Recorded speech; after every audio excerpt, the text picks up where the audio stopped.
ಇಲ್ಲಿ ನೋಡಿ, ವಸುದೇವನು ನಡುರಾತ್ರಿಯಲ್ಲಿ ಬಾಲರೂಪಿಯಾದ ಭಗವಂತನನ್ನು ಹೊತ್ತು ತುಂಬಿ ಹರಿಯುವ ಯಮುನೆಯನ್ನು ಅನಾಯಾಸವಾಗಿ ದಾಟಿದ್ದಾರೆ. ದೇವರು ಇನ್ನು ಹುಟ್ಟಿದ ಮಗುವನ್ನು ಅವರ ತಂದೆಯಾದಂಥ ವಾಸುದೇವ ನಡುರಾತ್ರಿಯಲ್ಲಿ ಎತ್ತುಕೊಂಡು ಆ ಒಂದು ನದಿಯನ್ನು ದಾಟುತ್ತಿರುವಂತಹ ದೃಶ್ಯ ಎಂತಹವರಿಗೂ ಕೂಡ ಮೋಹಕಗೊಳಿಸುತ್ತೆ ನೋಡಿ.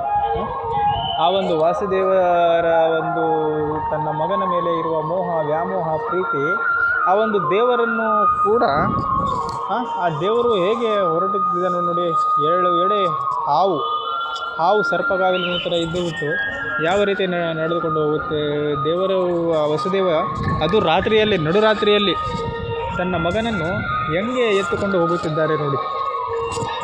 ದೇವರ ಒಂದು ಅವಿಸ್ಮರಣೀಯ ಘಟನೆ ಇವೆಲ್ಲ ನೆನಪಿಗೂ ಕೂಡ ನಮಗೆಲ್ಲ ಆಶ್ಚರ್ಯವಾಗುತ್ತೆ.